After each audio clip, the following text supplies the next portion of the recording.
Thanks for joining us tonight. Even 17 years later, 9/11 looms large in our memories. Many of us can remember exactly where we were when we heard the news and remember watching the looping video of planes hitting the World Trade Center in New York.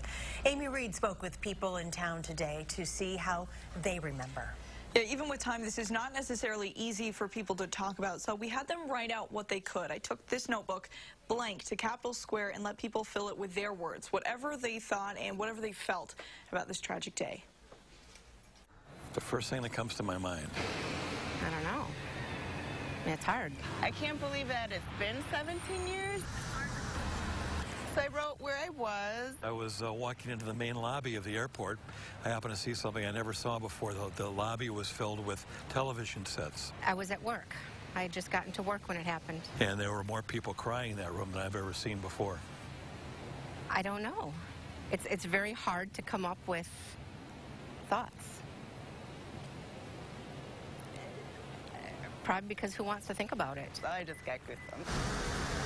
I was 6 when it happened, so I don't remember a whole lot. When I was in Tokyo, and when I was in high school, I learned about 9/11 in an English class. I remember being in the first grade, and we were having a moment of silence, and I never really understood why that was happening. Sadness, and 17 years ago, wondering how I'm going to explain it to my first grade daughter, and just being very scared.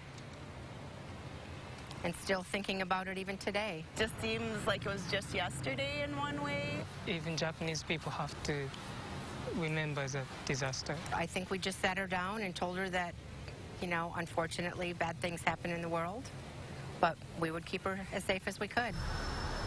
It seems like it's only talked about during the anniversary. Every time I get on an airplane, I think about those people. 17 years later, every time I'm on an airplane. It's part of our history now. It's something that everybody needs to be taught. I mean, that's history. 17 years ago still feels so fresh for a lot of us. And Charlotte, something we all kind of find interesting, now kids going off to college weren't alive during it. They're being taught about it in schools. But, of course, many still believe it's something we need to remember. Something we will definitely never forget. Amy Reed reporting tonight. Amy, thank you.